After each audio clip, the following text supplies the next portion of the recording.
Fala pessoal, beleza? Pessoal, vamos dar continuidade na sequência de aulas sobre tratamento de ar, tá pessoal? Eu fiz uma aula para vocês sobre a parte da caixa de umidificação. Eu expliquei um pouquinho lá dentro sobre essa questão da estação do ano, quando a gente está no verão, quando a gente está no inverno. E nessa aula, pessoal, eu vou atingir aqui, eu vou abranger a questão da resistência de aquecimento, tá? A gente vai pontuar bastante nesse sistema aqui, porque é um dos mais utilizados, principalmente aqui no Brasil, tá? Como a gente tem um clima tropical, geralmente, mesmo no inverno, a gente tem uma concentração de vapor de água mais baixa, né? A gente tem uma umidade relativa mais baixa, porém, perto de outros países, a nossa umidade é considerada uma das mais altas, tá? Então, esse sistema de banco de resistência para essa aplicação de controle de tratamento de ar é muito utilizada, tá? Porém, muita gente acaba confundindo, tá, pessoal?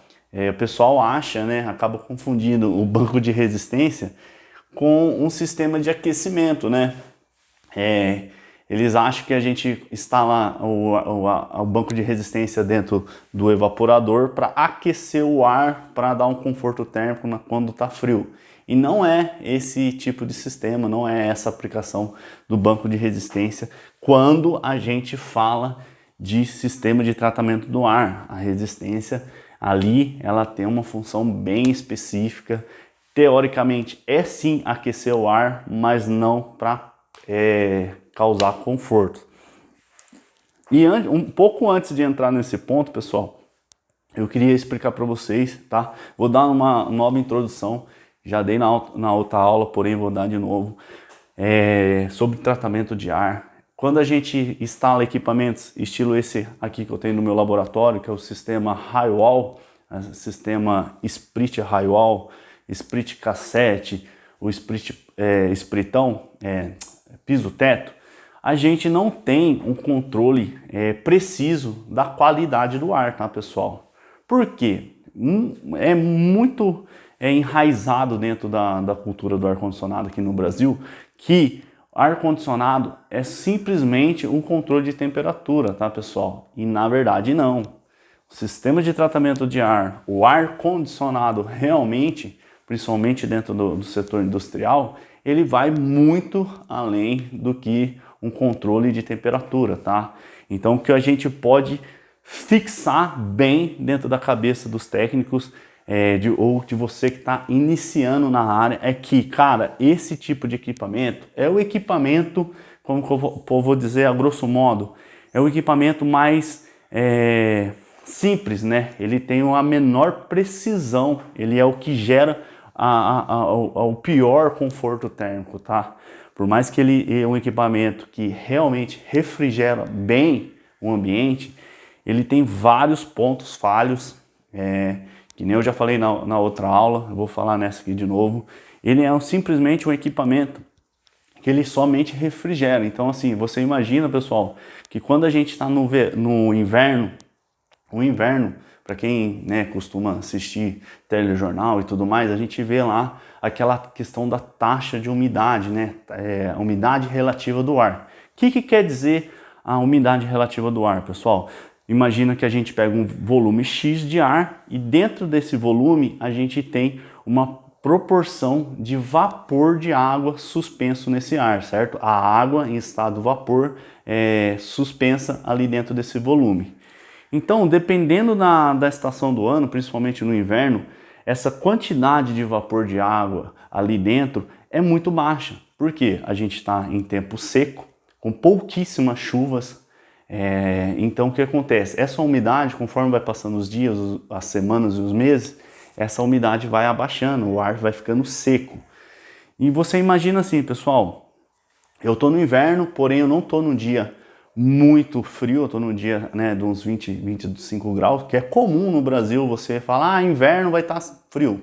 Mentira! Muitas vezes você está aqui no Brasil, você está no inverno, está 25, 27 graus, e você liga esse equipamento aqui, o equipamento Highwall. Porém, a sua umidade do ar do da atmosfera, né, do ambiente, ela está com uma faixa ali de umidade de 15%, 10%, que é uma taxa bem baixa de umidade, tá, pessoal? Você imagina esse equipamento iniciando o seu processo de trabalho. O que acontece, pessoal? A serpentina ela vai começar a refrigerar, certo? O fluido começa a expandir dentro da serpentina, né? Ela começa a absorver calor. Porém, o vapor de água dentro do ar, ele vai passar pela serpentina. Essa serpentina vai estar numa temperatura bem abaixo do que a temperatura do ar ambiente, correto? Com essa diferença de temperatura, pessoal, o vapor de água, ao ter contato com essa serpentina, ele vai passar do estado gasoso para o estado líquido. Vai haver o processo de condensação, tá, pessoal? Por causa da diferença bruta de temperatura. Praticamente um choque térmico. A água em vapor, ela vira líquido, tá, pessoal? Tem uma análise mais técnica, depois eu vou fazer aula sobre isso, dando a introdução na questão de pressão, saturação e temperatura, mas isso daí não vou abranger agora, tá? Então o que acontece? Para dar um exemplo bem mais simples para você, você imagina que você tem um refrigerante dentro da geladeira, tá, pessoal? Ele tá lá bem gelado. Você tira o refrigerante para fora, né, para o ar ambiente, para a sua cozinha, exemplo. O que acontece com a lateral do refrigerante, né, com a parte externa da garrafa? Ela começa instantaneamente a formar micro gotículas de água. Conforme essa garrafa fica para fora, essas gotículas vão aumentando, né? Porque o vapor suspenso no ar, ele está se condensando nessa superfície fria, tá? Então é bem isso que acontece, tá? Então, voltando aqui ao ar-condicionado. Você imagina que todo o ar que está passando do ambiente está passando por essa serpentina e aquela pouca umidade que tem lá dentro desse ar, nesse volume de ar, está indo embora. Você vai ter o quê? Uma diminuição brusca da umidade no ar. Então o que acontece, pessoal? Para períodos de inverno, esse equipamento acaba prejudicando ainda mais a questão da respiração do ser humano, tá?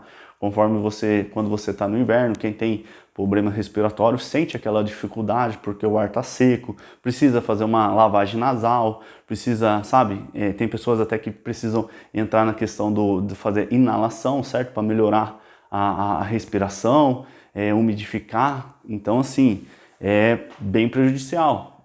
Agora, quando a gente fala do tratamento de ar, a gente respeita todos esses limites. A gente se preocupa com a questão da faixa de umidade, se a umidade relativa está dentro dos parâmetros aceitáveis, se a concentração de CO2 lá dentro do ambiente também está aceitável.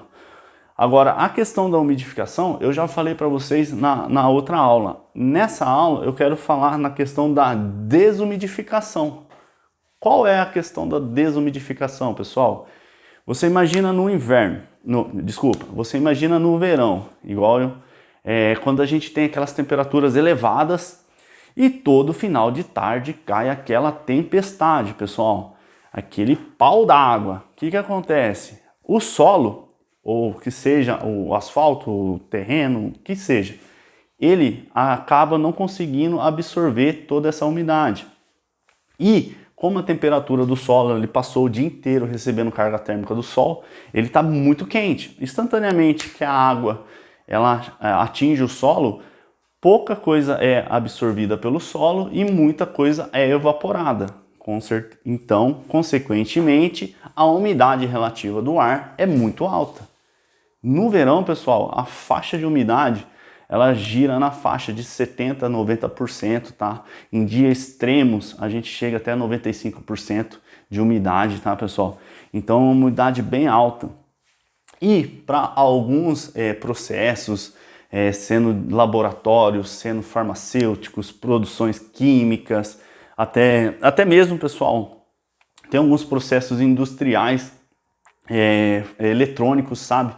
A produção de equipamentos eletrônicos. A produção ela tem que estar toda climatizada, com uma temperatura X, com uma concentração de umidade relativa também X, a renovação do ar também. Então, para você ver que é extremamente utilizado, é muito requerido dentro da parte industrial, tá?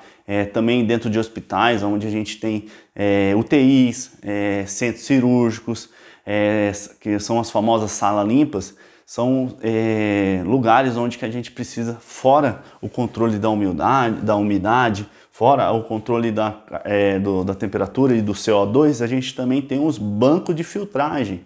Por quê, pessoal? Você imagina, uma pessoa está ali fazendo um tratamento, exemplo, pulmonar, que a pessoa está com uma doença no pulmão e que ela precisa respirar um ar, por mais que ela esteja ali, às vezes ela já foi desentubada e ela está respirando um ar do ambiente. Você imagina que esse ar, ele tem que estar o mais próximo de não contaminado, certo? O mais limpo possível.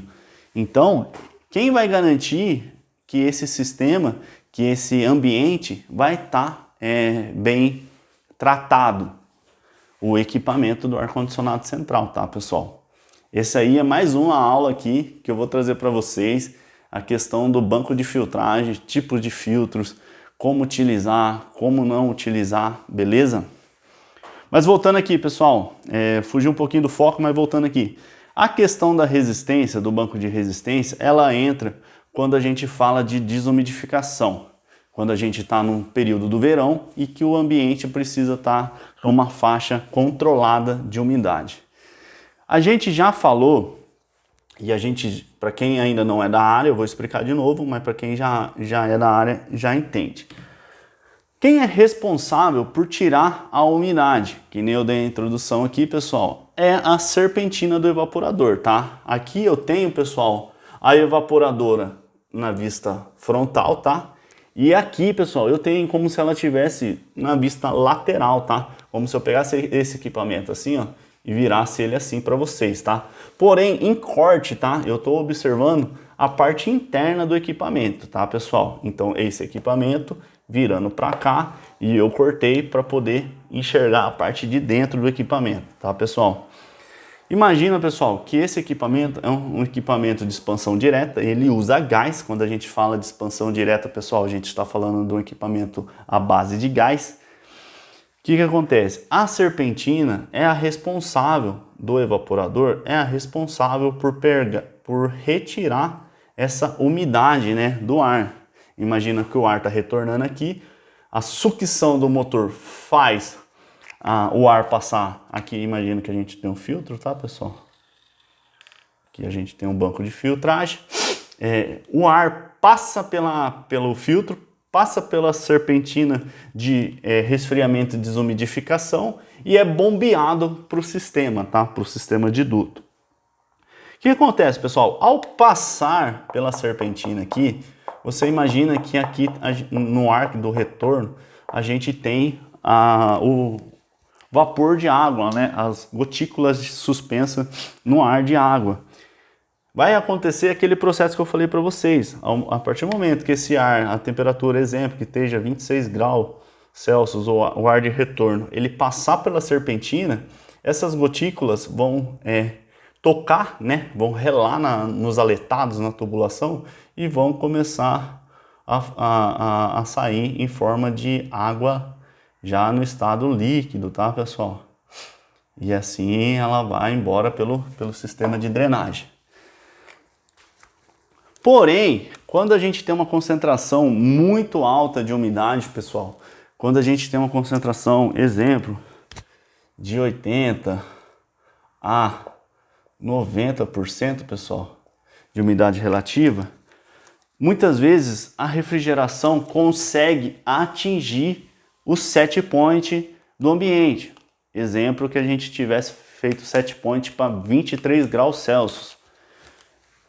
O ambiente já chegou na temperatura, já chegou no set point. O que vai acontecer com o sistema de refrigeração?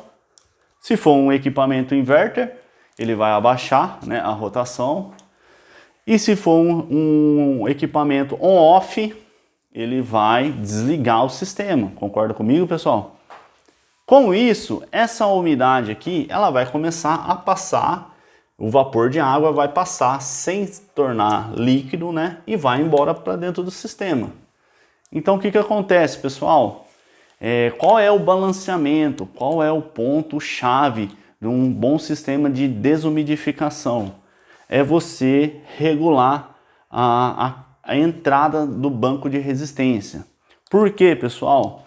Porque a partir do momento que a temperatura do set point ela começa a quase ser atingida, você programa o seu controlador para ele começar a entrar o banco de bateria, desculpa, o banco de resistências, fazendo com que a temperatura ela fique próximo ao set point, certo? Ela fica flutuando próximo ao set point, porém, enquanto a umidade estiver alta, ela não deixe desligar a refrigeração. É um controle bem preciso, pessoal. Isso daí depois eu vou ensinar vocês a fazer com controladores mais simples, tá? Eu vou dar um exemplo aqui. Deixa eu pegar um aqui para vocês. Eu tenho esse daqui, eu não vou mostrar a marca, tá? Mas eu tenho esse sistema aqui. É muito utilizado em câmeras frias, em controles de ar-condicionado, porém ele tem uma aplicação. Se você tem ele com 3 saídas, refrigeração, umidificação, desumidificação, você consegue fazer um controle bem preciso, regulando os outros parâmetros. Mas isso daí, depois eu vou fazer uma aula bem específica sobre isso daí para vocês. A questão aqui agora, pessoal, é entender que essa flutuação entre quase atingir o set point, por exemplo, a gente está aqui, a temperatura ela vai estar assim, ó, quase atingindo o set point de 23 graus, mas ela não atinge o set point e também não esquenta demais. Tá bom, pessoal? Isso é uma flutuação onde que você vai regular dentro dos parâmetros. Para quê? A partir do momento que a umidade relativa, vamos dar um exemplo de um laboratório, 45% de umidade, ela é atingida, o banco de resistência ele vai saindo e, consequentemente, o set point ele atinge e a refrigeração sai. E isso, pessoal, vai ser, cara, enquanto o sistema estiver funcionando, enquanto a umidade for alta, esse balanceamento ele vai ser constante. Entra resistência, puxa refrigeração, refrigeração fica dentro, perto de atingir o set point, não deixa atingir o set point para não desligar a refrigeração até atingir a umidade. Qual que é a questão, pessoal? Essa flutuação, essa linha que a gente fala aqui, que é quase atingir o set point e não chegar, ela vai ficar praticamente constante, porque a umidade relativa do ar é uma coisa muito delicada. A gente acaba demonstrando para as pessoas que estão iniciando, quando a gente dá treinamento para o pessoal, que somente da gente pegar o sensor, né, o umidiostáto, a gente pegar e falar perto dele, a gente não está nem levando num ambiente muito úmido, né, perto de chuva nem nada. Só da gente falar próximo do umidostato já é o suficiente para ter uma oscilação brusca na porcentagem da umidade. Então você imagina assim, se só de eu falar perto dele ele já percebe a umidade que sai dentro do meu organismo, imagina se essa resistência sair por um bom tempo e deixar a refrigeração desligada há muito tempo. O que vai acontecer? A umidade vai subir lá em cima, o processo que a gente teria teoricamente que proteger vai acabar sendo danificado ou prejudicado, tá, pessoal? Então, pessoal, como esse sistema ele tem essa flutuação, ele precisa estar direto dentro, certo? Ele tem algumas proteções e é o que eu queria mostrar para vocês. Eu não vou entrar agora aqui, pessoal, na parte do fechamento elétrico das resistências. É uma outra aula, vai ser uma aula mais voltada à parte elétrica, porque o fechamento, para quem já conhece os fechamentos elétricos, praticamente aqui a gente tem um fechamento dela aqui em estrela, tá, pessoal? Então é praticamente o mesmo fechamento do motor trifásico 6 pontas, tá? Então ele tá fechado em 380 volts, esse sistema aqui que eu tô exemplificando para vocês. Mas eu não vou entrar agora, depois eu vou fazer uma aula bem explicadinha, com mais tempo, voltada só nisso daí para a gente não perder o foco. Imagina, pessoal, que essa resistência ela tem uma carga térmica bem alta, né? Imagina, para eu puxar a refrigeração num ambiente muito grande, é uma potência alta de dissipação de calor. Então eu tenho algumas questões, algumas proteções. Eu tenho a primeira proteção, pessoal, que é a bem básica, a gente tem aqui um termostato de alta temperatura, tá? Então a gente pega esse termostato e a gente deixa próximo, não em contato, tá, pessoal? Mas pelo menos uns 3 centímetros afastado das resistências. Para quê? Para saber, ou às vezes esse filtro aqui começa a saturar, a gente não tem uma boa vazão de ar, essa resistência vai começar a aquecer demais. Então todo o conjunto ele está linkado para poder ter eficiência. Então se esse filtro aqui de filtragem de particulados grossos não tá bom, não tá novo, não tá dando a passagem necessária, a gente vai ter uma baixa circulação de ar, tá, pessoal? Aqui a parte do retorno vai ter uma baixa passagem de ar. Consequentemente, essa temperatura da resistência, que ela dissipa calor para o ar, ela vai ter um baixo fluxo de ar passando por ela, então, consequentemente, a temperatura dela vai se elevar muito. Para não haver o mesmo problema da resistência de aquecimento da caixa de umidificação, que seria o quê? O desgaste elétrico das partes elétricas, a possível queima da parte das conexões, derretimento dos cabos, desarme de disjuntores por elevação da corrente. Você tem esse termostato que a parte do comando passa por ele, tá?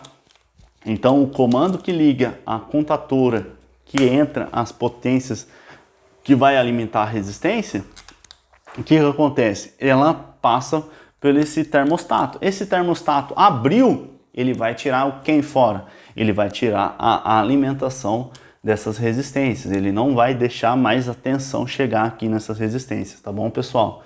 E tem um segundo componente bem básico, tá? Tem vários outros que a gente pode aplicar, mas agora no momento eu quero ensinar o mais utilizado, o mais básico possível, que é a chave de fluxo, pessoal.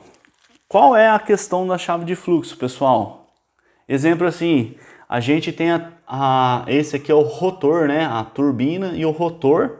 E aqui a gente tem, eu só esqueci de desenhar, pessoal, a gente tem um motorzinho aqui, ó. Exemplo aqui, tá? E aqui a gente tem um motorzinho, aqui tem a polia, certo? A polia do motor, a polia do motorzinho aqui também. O que acontece, pessoal? Exemplo, que esse termostato falhe e por algum motivo de falta de manutenção ou desgaste mecânico e físico, essa correia venha se romper. Porém, o meu comando está dentro, esse motor está girando em falso, o meu termostato, por algum motivo, ele não tirou a potência fora, todo o sistema, teoricamente, parece estar funcionando. Porém, o motor está girando em falso e aqui eu não tenho sucção e eu não tenho ventilação. Qual é a maneira de eu conseguir assegurar que a minha resistência só vai entrar, só vai esquentar se eu tiver fluxo de ar passando? Eu coloco uma chave de fluxo, pessoal.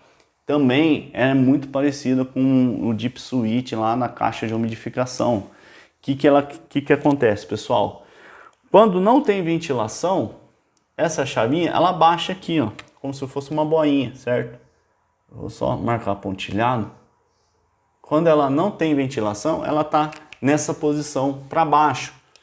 A partir do momento que o motor entra, ela sobe, fechando o contato e habilitando o comando da resistência, deixando as contatoras entrar, deixando a parte de alimentação dessas resistências aqui entrar. Por quê, pessoal? Segurança, para ter certeza que essas resistências só vão começar a esquentar quando a ventilação estiver em plena carga, em pleno funcionamento.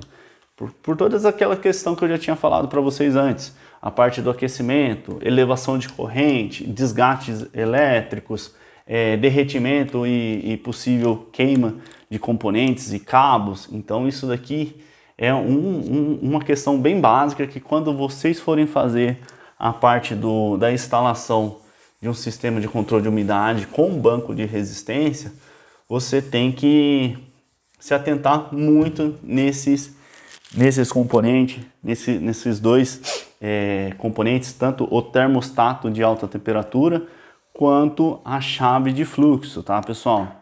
São componentes bem básicos, mas eles vão te garantir que se você por algum motivo venha romper uma correia ou esse filtro começa a saturar demais e o pessoal não troque dentro do prazo, né, do PMOC, ele vem garantir que você não vai ter uma dor de cabeça maior.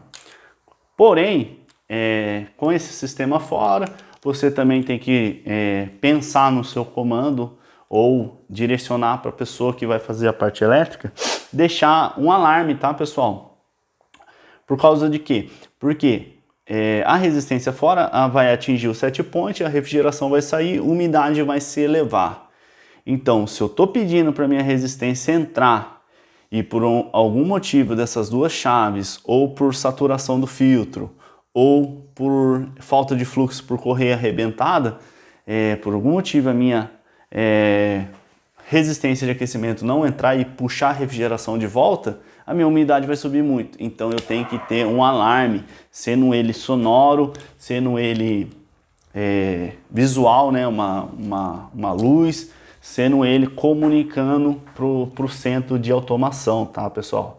Então é outro ponto que vocês precisam se atentar bastante. Eu tenho um vídeo, pessoal, mostrando para vocês, depois eu vou puxar, né? Vou colocar depois dessa aula, a instalação dela no físico, como que ela como que eu fiz o fechamento, como que é a interligação. Esse cabeamento aqui, pessoal, ele é um cabo exclusivo, é um cabo feito para aguentar alta temperatura, ele tem um isolamento diferenciado, ele tem uma cobertura, uma proteção do isolamento dele para altas temperaturas. Eu também vou passar a nomenclatura depois para vocês, mas eu queria aqui voltar aqui nessa parte do tratamento do ar, que essa parte da desumidificação, ela é feita pela serpentina, né, de resfriamento e desumidificação. E quem coordena, né, quem chama, quem não deixa a refrigeração sair é o banco de resistência, tá bom, pessoal? Então essa aula eu queria focar bastante nisso daqui para vocês. Eu vou trazer depois para vocês, numa próxima aula, eu vou só desenhar aqui, como se fosse aqui fosse um damper, tá, pessoal? Acoplado aqui no equipamento. Um damper, que é um registro, né, pessoal? É um registro que ele abre e fecha, certo? Imagina que a gente vai ter uma concentração de CO2 controlada. Da onde que a gente vai trazer esse ar? Pessoal, a gente tem uma concentração de CO2 muito alta. Como que a gente vai oxigenar esse ar? Como que a gente vai eliminar? A gente tem dois pontos muito importantes. O damper de tomada de ar externo, que a gente vai lá, independente se a nossa casa de máquina está no centro da fábrica ou no centro do hospital, a gente vai ter que levar um duto, uma tubulação, né, até o ar externo, captando com um banco de filtragem para trazer esse ar renovado, tá, pessoal? E expurgar, exaurir, né, fazer a exaustão daquela massa de ar também. Então a gente tem um balanceamento. Isso daí eu vou trazer para vocês numa próxima aula, com uma explicação bem mais focada nessa questão. Eu vou trazer também aulas, questão de metros, de quantos de troca tem por ambientes, por metro quadrado ou por locais, porque não tem uma regra, um cálculo só, tá, pessoal? Eles são vários tipos de cálculos e vários pontos, né? Como que eu posso dizer? Cada ambiente precisa de uma faixa de trocas. Então, tudo isso daqui entra, tudo isso aqui é somado quando a gente fala no sistema de tratamento de ar. Mas por agora, pessoal, por essa aula eu acredito que eu consegui mostrar para vocês como é o funcionamento, qual é a importância, o porquê é utilizado a desumidificação, tá? Então, pessoal, eu peço para vocês, se vocês tiverem alguma dúvida, tiver alguma opinião também, peço para vocês que deixem aí nos comentários. Vou estar trazendo mais conteúdo, vou trazendo mais tipos de instalação, tá, pessoal?